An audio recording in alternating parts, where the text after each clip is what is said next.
আসবো, বুঝছত নি? লক্ষ লক্ষ মানুষের ভিড়, তাকে এক জায়গায় বসিয়া রাখিয়া আমরা সোজা হওয়া হইয়া যাইব, বুঝছত নি তুই?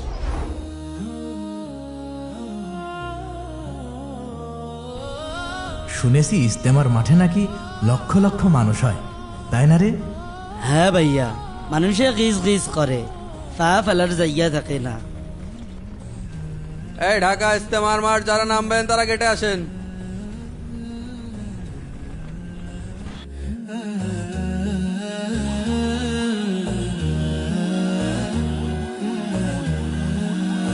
ভাইয়া, আপনি এখানে একটু দাঁড়ান, চারোদিকে শুধু মানুষ আর মানুষ।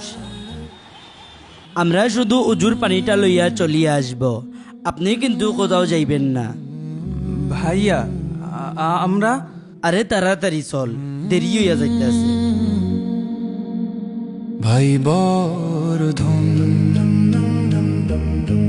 রক্তের বাঁধন।